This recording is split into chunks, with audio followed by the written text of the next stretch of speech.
Hello students, मैं श्री त्रिपाठी आप सभी का बहुत बहुत स्वागत करता हूं हमारे सुखरावती पब्लिक स्कूल के ऑनलाइन प्लेटफॉर्म में। बच्चों देखो, सबसे इम्पोर्टेंट बात ये है कि इस कोरोना महामारी में हम उम्मीद करते हैं, आशा करते हैं और ईश्वर से यही प्रार्थना करते हैं कि आप सब अपने घर पर सुरक्षित रहें, आपके परिवार वाले सुरक्षित रहें। आप अपने घर से कहीं भी बाहर ना निकलें जब तक कोई भी नेसेसरी काम ना हो, कोई भी इम्पॉर्टेंट वर्क ना हो, तब तक आप अपने घर से बाहर ना निकलें। ठीक है, हम स्कूल आ रहे हैं आप सबको पढ़ाने के लिए, तो आपका काम है सिर्फ ऑनलाइन क्लास अटेंड करना और पढ़ना, अपने घर से नहीं निकले। अगर आप किसी भी कार्य के लिए घर से निकल रहे हैं, अगर आप किसी भी काम के लिए अपने घर से निकल रहे हैं, तो अपने चेहरे पर मास्क लगाकर तभी बाहर निकलें। और किसी भी व्यक्ति से अगर आप मिल रहे हैं तो उससे 2 हाथ की दूरी पर ही मिलें, उससे नज़दीक कतई न जाएं, वो कितना भी आपका क्लोज़ हो, कितना भी आपका बड़ा से बड़ा रिश्तेदार हो, कितने से बड़े लोग हों। ठीक है, उसके क्लोज़ आप नहीं जाएंगे इस दौर में। हालांकि इसकी वैक्सीन आने वाली है, उम्मीद सब कर रहे हैं, अगर वैक्सीन आ गई तो सब ठीक है, नहीं तो हमको और आपको अपने खुद से सुरक्षित रहना है। ठीक है, तो इस चीज़ का ध्यान रखें। हम आपके लिए आ रहे हैं स्कूल पढ़ाने के लिए, तो आपको कहीं बाहर जाने की आवश्यकता नहीं है। तो चलिए आज हम बात करेंगे क्लास 8 चैप्टर 1 CPM की। हमने आपका लाइट का चैप्टर कवर कर लिया है, उसके क्वेश्चन आंसर्स हो चुके हैं। उसके बाद अब हम बात करेंगे सेकेंड चैप्टर, मतलब first chapter crop production and management की। क्रॉप प्रोडक्शन एंड मैनेजमेंट से सबसे पहले हम एक चीज़ बात कर लेते हैं एग्रीकल्चर की। किसकी? एग्रीकल्चर की। एग्रीकल्चर क्या होता है? एग्रीकल्चर किसी को पता है? एग्रीकल्चर को हिंदी में क्या बोलते हैं? एग्रीकल्चर का मतलब होता है कि किसी भी चीज़ को, मतलब कोई भी पेड़ या पौधा हो, उसको उगाना, उसको क्या करना? उगाना, उससे खाने की प्राप्ति करने के लिए, भोजन के लिए, ठीक है, अनाज के लिए या किसी और काम में लाने के लिए। देखो, पौधे पेड़ 2 प्रकार के होते हैं। पहला जो हम गेहूं चावल वगैरह लगाते हैं खेतों में, वो क्या होते हैं हमारे? वो होता है हमारे लिए कि हम उससे अनाज ले पाएंगे। ठीक है, वो हमको फूड देगा। लेकिन जब हम बात करते हैं किसी और पेड़ की, तो वो पेड़ हमारे किस काम आते हैं? फर्नीचर के, ठंडियों में जलाने के। ठीक है, तो 2 काम होता है। तो पेड़ों को उगाना या मैं इसको नोट करा दे रहा हूँ, आप नोट करते चलना नोट्स। ठीक है, थोड़ा सा ही नोट्स बनाएंगे अपन। एग्रीकल्चर का मतलब क्या है? Growing plants for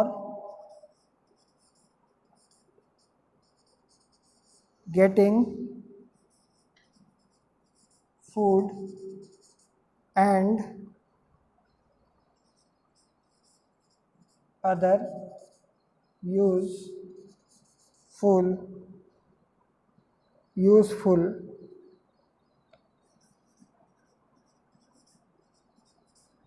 products is called agriculture. ठीक है, अब ये हो गया एग्रीकल्चर आपका कि growing plant from getting food लेने के लिए, एंड अदर यूजफुल प्रोडक्ट, किसी और प्रोडक्ट को बनाने के लिए, वो क्या कहा जाता है? एग्रीकल्चर। इसके बाद बात आती है क्रॉप की। किसकी? क्रॉप्स की। क्रॉप्स क्या होता है? खेती। क्रॉप्स क्या होता है? पहली चीज़, एग्रीकल्चर को हिंदी में बोलते हैं कृषि। ठीक है, उसके बाद क्रॉप्स को बोलते हैं खेती। ठीक है, तो क्रॉप क्या होता है? क्रॉप का मतलब समझ लो ऐसा कि जैसे इस समय किस चीज़ का सीजन चल रहा है? धान का। ठीक है, अब धान लगेगा तो पहले क्या होता है? धान का एक जगह बीज डाला जाता है, वहाँ कुछ पौधे निकल आते हैं, फिर उसको ले जाके खेतों में हम लगवाते हैं या लगाते हैं। ठीक है, तो एक फील्ड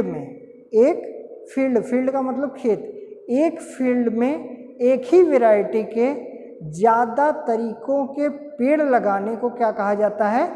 क्रॉप कहा जाता है। ठीक है, मतलब जैसे इंग्लिश में लिखा है when plant of same kind, एक ही तरीके का, when plant of same kind are grown and cultivated at one place, वो बड़े होंगे, लगाए जाएंगे कहाँ पर? सिर्फ एक ही जगह पर, one place on a large scale, मतलब बड़े स्तर पर, कोई 1 बीघे 2 बीघे 16 बीघे 20 बीघे 25 बीघे धान लगा रहा है। ठीक है, तो वो क्या कहलाएगा? वो कहलाएगा क्रॉप। ठीक, तो अब क्रॉप के बारे में हम लिख लेते हैं, when plants of the same kind are grown and cultivated at one place on a large scale, it is called a crop। ठीक है, when plant of the same kind are grown and cultivated at one place on a large scale, it is called a crop। चलो ये बात हो गई, हमको agriculture पता चल गया, क्रॉप पता चल गया। ठीक है, अब बात करते हैं टाइप ऑफ क्रॉप्स की। टाइप ऑफ क्रॉप्स की, टाइप ऑफ क्रॉप का मतलब क्या है? टाइप ऑफ क्रॉप का मतलब होता है कि खेती कितने कितने प्रकार की होती है। खेती तो बहुत प्रकार की होती है, देखो हर जगह खेती अलग अलग प्रकार की होती है, अलग अलग चीज़ें हर जगह पर बोई और उगाई जाती हैं। ठीक है, तो लेकिन हमारे लिए सबसे मेन महत्वपूर्ण क्या है? महत्वपूर्ण क्या है? पहली चीज़ हम टाइप ऑफ क्रॉप, टाइप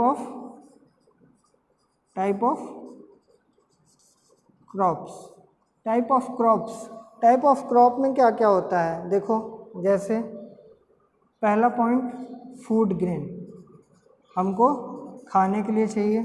ठीक है, किसके लिए? खाने के लिए। दूसरा कॉमर्शियल का मतलब बिजनेस करने के लिए, कॉमर्शियल। तीसरा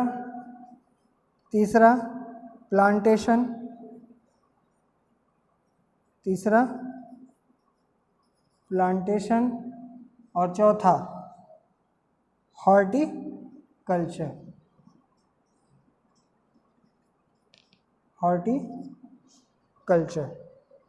ठीक है, अब देखो ये 4 तरीके के चीज़ें होती हैं। ठीक है, अब फूड ग्रेन वो है जो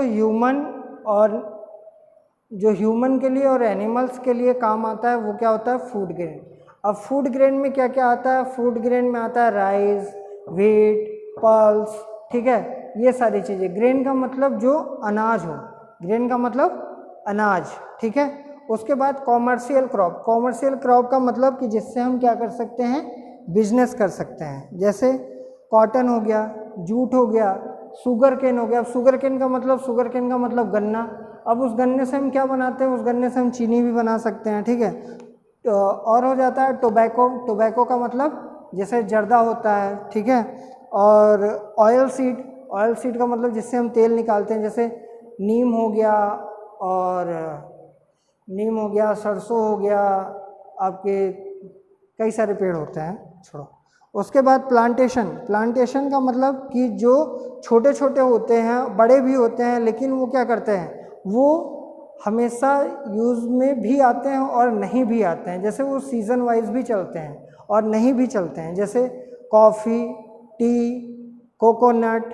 ठीक है, ये सारे किस में आते हैं? आपके प्लांटेशन में। उसके बाद आता है हॉर्टिकल्चर।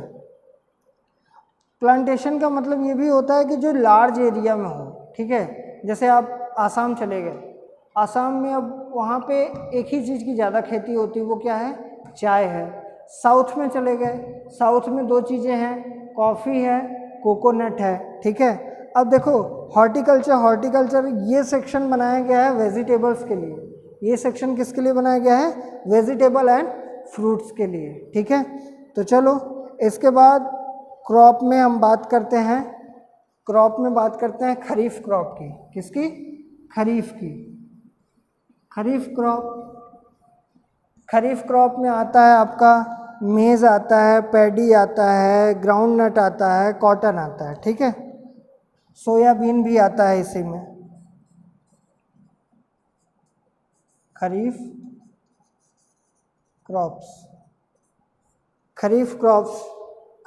क्रॉप्स में क्या क्या आएगा आपका, पैडी का मतलब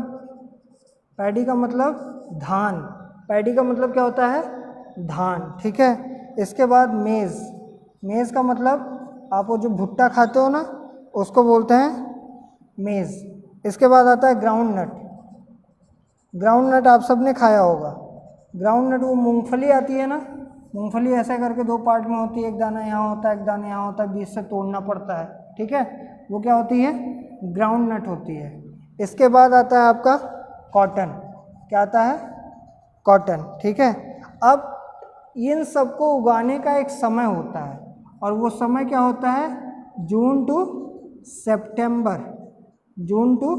सितंबर, मतलब इनमें पानी की भी मात्रा ज़्यादा होती है, और इनको गर्मी का सीज़न होता है वो उस समय भी थोड़ा सा ज़्यादा और कम होता चलता है ना, तो इसलिए इनका सीज़न क्या होता है, जून टू सितंबर, किसका, खरीफ क्रॉप्स का, ठीक। इसके बाद आता है रबी क्रॉप, इसके बाद क्या आता है, रबी क्रॉप।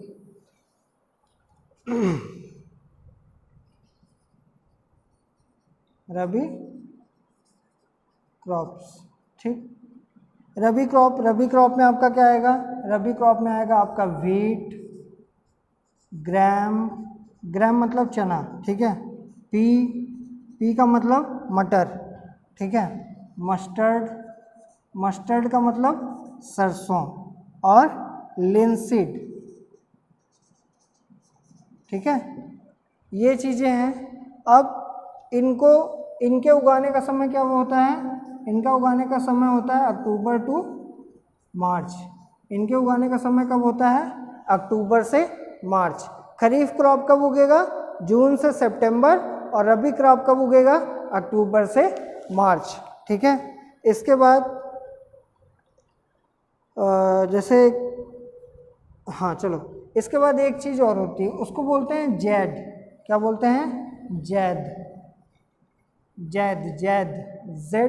ZAID, जैद क्रॉप्स, ये क्या है, जैद क्रॉप्स, ठीक है।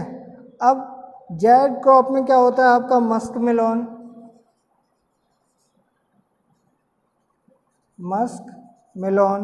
वाटरमेलोन,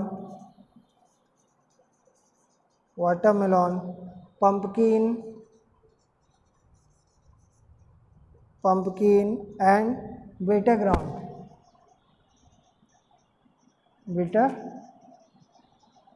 ग्राउंड।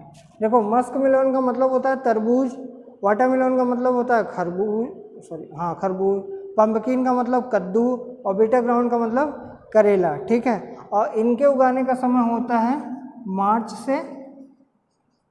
से जून। अब देखो ये सीजन क्या है, बट गए हैं, पहला हमने क्या देखा, जून से सितंबर खरीफ क्रॉप का, फिर हमने देखा अक्टूबर से सितंबर के बाद अक्टूबर आ जाता है, अक्टूबर से मार्च में क्या उगा रहे थे हम, रबी क्रॉप, मार्च से जून फिर से आ गया, फिर हमने क्या उगाया, जैद क्रॉप। मतलब साल के 12 महीने क्या होती है, खेती होती है।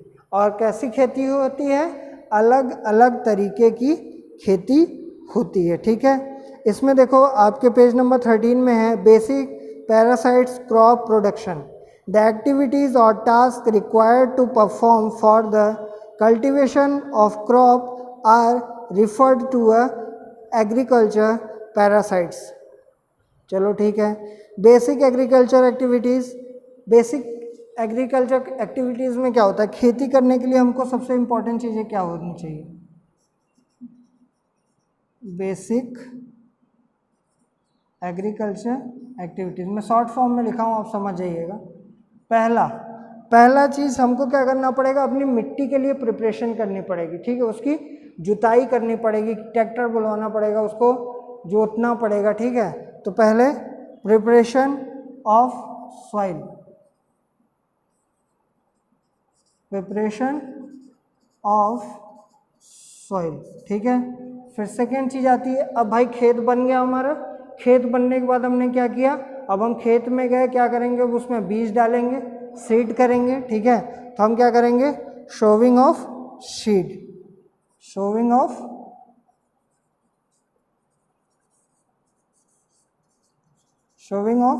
सीड। चलो अब सीड भी डाल दिए, अब क्या करेंगे, अब उसमें हम फर्टिलाइज़र डालेंगे। फर्टिलाइज़र का मतलब जो खाद होती है, अब उसको तो न्यूट्रिशन चाहिए उगने के लिए, तो खाद में क्या होता है, पोषक तत्व होते हैं जो उसको क्या करते हैं, उगने, जल्दी उगने में हेल्प करते हैं, मदद करते हैं। तो हम क्या करेंगे, एडिंग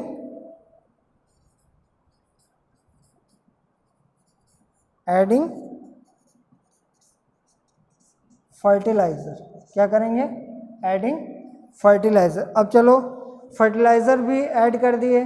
फर्टिलाइज़र ऐड करने के बाद क्या होगा, वो धीरे धीरे उगना शुरू हो गया। उगने के बाद हम क्या करेंगे, उसमें से इरिगेशन करेंगे, ठीक है। क्या करेंगे, उसकी इरिगेशन। चलो ये 4 चीज़ें हो गई, ठीक है। इरिगेशन भी हो गया। इरिगेशन के बाद फिफ्थ पॉइंट में क्या करेंगे हम, protection from weeds. Protection from weed का मतलब क्या है, प्रोटेक्शन फ्रॉम वीड का मतलब जो उस पर कीड़े लगते हैं ना, वीड्स, उनसे क्या करेंगे, उसको बचाएंगे, ठीक है। उसके बाद हमारा फसल तैयार हो गया, उसके बाद उसकी क्या करेंगे, हार्वेस्टिंग करेंगे। हार्वेस्टिंग का मतलब कटाई उटाई हो गई, क्या हो गई, कटाई वगैरह हो गई। कटाई होने के बाद उसकी हार्वेस्टिंग करा दी। हार्वेस्टिंग कराने के बाद हमको क्या मिल गया, अनाज मिल गया। अनाज मिलने के बाद हम क्या करेंगे, उसका स्टोरेज कर देंगे। क्या कर देंगे, स्टोरेज कर देंगे, ठीक है। तो ये क्या है, 7 पार्ट हैं, किसके, एग्रीकल्चर के। एग्रीकल्चर की प्रोसेस के क्या हैं, हमारे 7 पार्ट हैं, ठीक है। अब 7 पार्ट में आता है preparation of soil, preparation of soil. तो अब इस पे हम बात करेंगे कल, क्योंकि अब ये 7 के 7 पार्ट आपको क्या करने पड़ेंगे, बताने पड़ेंगे। तो अब इस पे हमारी बात क्या होगी, कल अगले लेक्चर में हम इस पे बात करेंगे। तो चलो जैसा भी था, आज फर्स्ट चैप्टर हमने स्टार्ट कर दिया है, कंप्लीट करने की इसकी पूरी कोशिश होगी। थैंक यू सो मच आप सभी का। और मैं फिर से यही कहूँगा कि घर पे रहें, सुरक्षित रहें, और जितना हो सके लोगों से अभी इस समय अगर मिल भी रहे हैं तो दूरी बना के रखें। अपने हाथ को सैनिटाइज करते रहें। अगर सैनिटाइज़र नहीं है या सैनिटाइज नहीं करना चाह रहे हैं तो अपने हाथ को साबुन से 30 सेकंड तक अवश्य धोते रहें, और अपने चेहरे पे मास्क लगा के रहें। कितना भी खास हो, कितना भी परम मित्र हो, कितने भी बड़े से बड़े रिश्तेदार हों आपके, लेकिन उनसे जब भी मिलें बिना मास्क के ना मिले। हमारी सबसे बड़ी गलती इस समय की यही है कि हम सोचते हैं भाई मेरा रिलेटिव है, हम मास्क नहीं लगाते हैं, ठीक है, कि इसको कुछ नहीं हुआ तो हमें भी कुछ नहीं होगा। लेकिन मास्क लगाना अनिवार्य है। घर पे रहें, सुरक्षित रहें। Stay home, stay safe. Thank you so much. I am श्रेय त्रिपाठी, साइनिंग आउट।